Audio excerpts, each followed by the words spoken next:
you will recall quickly we are on the 18th day of our journey in the wilderness. And this wilderness we have come far like men who walk into the wilderness. They encountered so many things, and they are to you on this 17th day. We are gradually rolling into 40 days. I know it is not easy. But where we are now, on this 17th day, our topic says, when God is you. Amen and amen. When God is with you. I think this statement is a phrase. It is not a complete statement. When God is with you. Neither should it be a topic of a talk. For the praise that it is something suggesting to something. Amen and amen.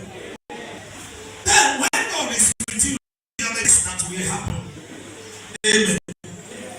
So be suggesting to something else is pointing to something else, and this something else is what we are going to unravel now. Amen. When God is with you, that means there will be something that will. But what will I do that God will be with me?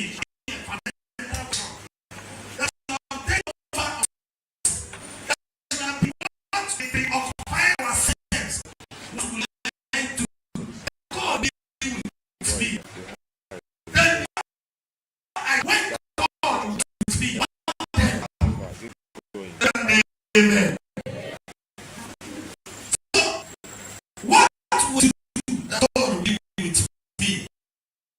But it was what we dealt with today. Because God cannot tolerate iniquity. The eye of God is to work in you.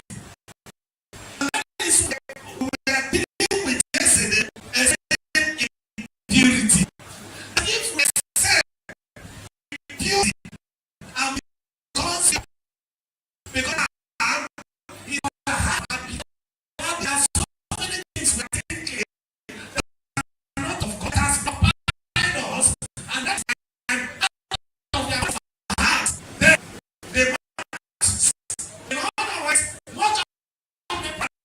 is related in our hearts. And that's why yesterday when we are hammering on those things that are in our heart, that has contaminated, you remember what I did as purity. Yesterday, who can tell me what I find as purity? Purity. Purity. Get into definitions.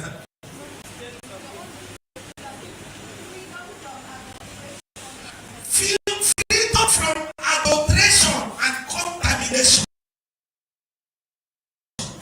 When you are contaminated, you are adulterated. I don't know whether you have seen something that is adulterated before. Have you seen that is adulterated before? Or that is adulterated before? When you rub it, what will happen? There will be reaction because it is adulterated. Have you they use in cooking that is adulterated? In other words, they use another thing to mix it. So when we are impure, when we are not pure, there is another thing that has entered us. Something else that has entered us. Nothing that entered us is what we dealt with yesterday.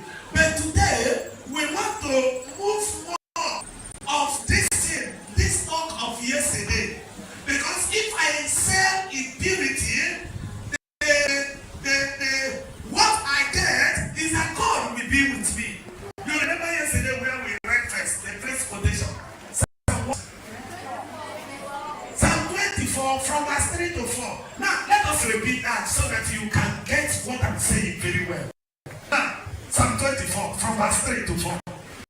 Let's understand. From verse 3. Who will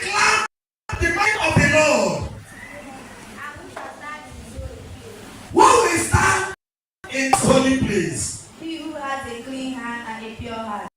Who has a clean hand and a pure heart? Somebody who has a clean hand and somebody who has a pure heart is a person who can dwell with God.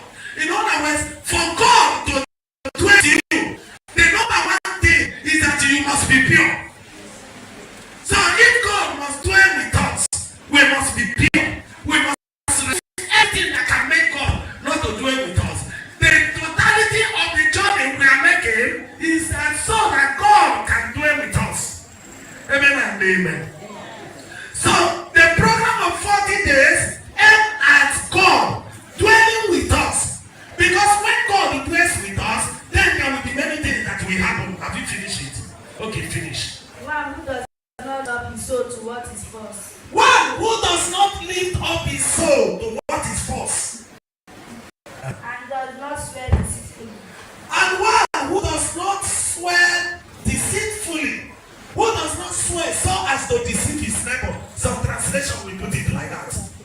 Now, dear friends in the Lord, for God to be with me, let me outline two things.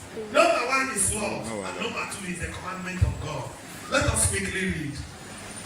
John's Gospel, chapter 14, verse 23. John's Gospel, chapter 14, verse 23. 14, 23. And it says, Jesus answered him. Jesus answered and said, If anyone loves me, if there is anyone among you that loves me, he will keep my word, he will keep my word, and my Father will. and my Father's will. You love him, And my Father will love him. Read it very well. and my Father will love him, and we will come to him and make our home with him. We will come. I and my Father will come. Then we start dwelling in the person. In other words, if anyone loves me, and if anyone keeps my commandments, my Father will love the person.